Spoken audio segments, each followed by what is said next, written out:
2 साल बाद हिमाचल प्रदेश विधानसभा का शीत सत्र धर्मशाला के तपोवन में शुक्रवार से शुरू होगा। ये 10 से 15 दिसंबर तक चलेगा। पिछली परंपरा के अनुसार सत्र शुरू होने के पहले दिन ही विपक्ष काम रोको प्रस्ताव लाकर प्रश्नकाल को बाधित कर सकता है। उपचुनाव में भाजपा की हार के बाद उत्साहित कांग्रेस के विधायक हमलावर होंगे। विपक्षी स्थायी कर्मचारियों की जेसीसी की बैठक के बाद अस्थायी कर्मचारियों के विरोध प्रदर्शन, पुलिस कांस्टेबलों की नाराजगी, सरकार की आर्थिक स्थिति खराब होने, कानून व्यवस्था के बिगड़ने जैसे कई मुद्दे उठा सकते हैं। तपोवन में पिछले साल कोरोना के कारण शीत सत्र नहीं करवाया जा सका था। अब चुनावी वर्ष से ठीक पूर्व होने जा रहा ये सत्र खास रहने वाला है।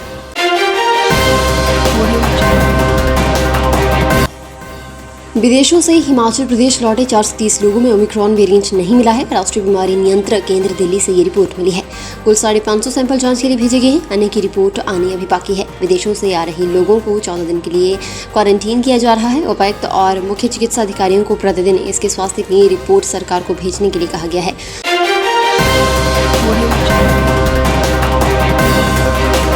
तमिलनाडु में दुर्घटनाग्रस्त सेना के हेलीकॉप्टर में सीडीएस जनरल बिपिन रावत के साथ सवार हिमाचल प्रदेश के कांगड़ा जिले के जयसिंहपुर के गांव अप्पर डेहडू डाघर कोसरी के लांस नायक विवेक कुमार का भी निधन हो गया है। Vivek chief of defence staff general Bipin Rawat के पीएसओ थे। जयसिंहपुर के विधायक रविंद्र सिंह ने अपनी फेसबुक पोस्ट पर विवेक के शहीद होने पर दुख जताया है। विवेक के चचेरे भाई सुरजीत कुमार ने बताया कि बुधवार शाम 4 बजे आर्मी दफ्तर से फोन आया था।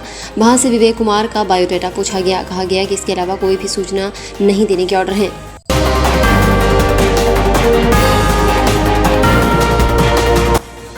5 दिसंबर को हिमाचल प्रदेश के बिलासपुर जिले के लुहणू में भाजपा राष्ट्रीय अध्यक्ष जेपी नड्डा का काफिला रोकने पर बिलासपुर पुलिस ने करीब 10 लोगों पर एफआईआर दर्ज की है। पुलिस अब मामले में क्लोजिंग रिपोर्ट बनाने की तैयारी कर रही है। बिलासपुर पुलिस कप्तान एसआर राणा ने कहा कि एफआईआर पुलिस के परिजनों पर नहीं बल्कि एक समूह पर हुई थी जिसने जेपी नड्डा के काफिले को रोका था। उन्होंने कहा कि इस मामले में न तो किसी की गिरफ्तारी की गई है और न ही अभी तक केस को कोर्ट भेजा गया है। मामले की जाँच की जा रही है।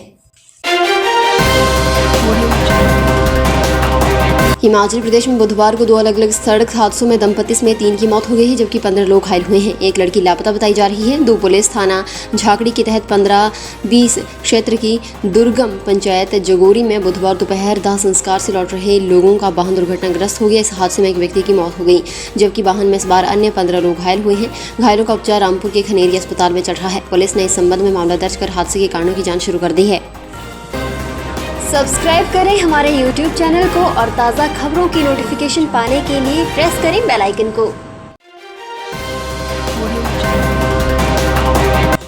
आईएएस, आईपीएस और आईएफएस अफसरों को बढ़ा हुआ महंगाई भत्ता देने के मामले में हिमाचल प्रदेश सरकार ने एक बार फिर यू टर्न ले लिया है। इन अधिकारियों को राज्य सरकार ने 14% डीए जारी कर दिया है। हालांकि पहले कर्मचारियों को 6% जबकि इन अफसरों को 11% डीए देने की अधिसूचना पर विवाद खड़ा हो गया था।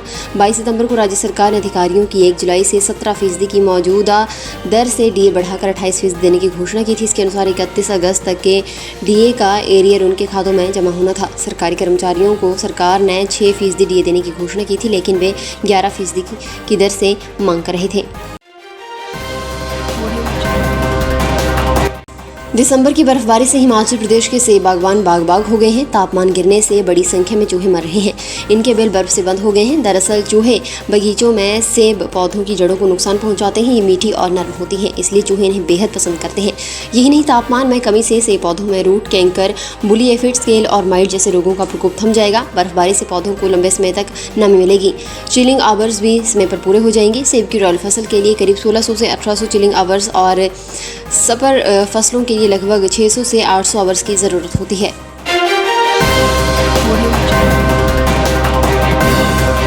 हिमाचल प्रदेश के काजा में देश का सबसे ऊंचा आइस रिंग बनने जा रहा है। लगभग 12,205 फुट की ऊंचाई पर बन रहे इस रिंग को तैयार करने में ice hockey association of Lahaul Spiti के पदाधिकारी और सदस्य कड़ाके की ठंड में खूब पसीना बहा रहे हैं।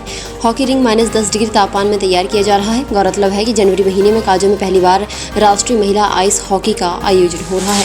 इससे पहले 25 दिसंबर को यहाँ नेशनल डेवलपमेंट कैंप का आयोजन होगा। इसमें लगभग 80 खिलाड़ी और अन्य लोग जुटेंगे।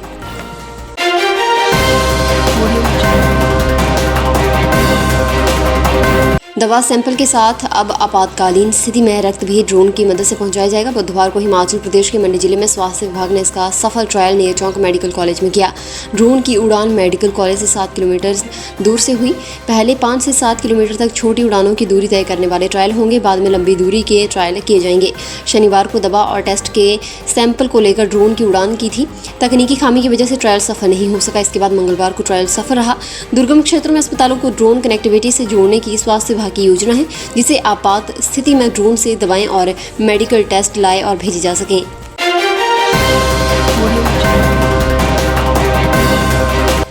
अटल आयुर्विज्ञान और अनुसंधान विश्वविद्यालय नेरचौक में एमबीबीएस और बीडीएस की ऑनलाइन काउंसलिंग प्रक्रिया जारी है। दूसरे चरण की काउंसलिंग जल्द शुरू की जाएगी।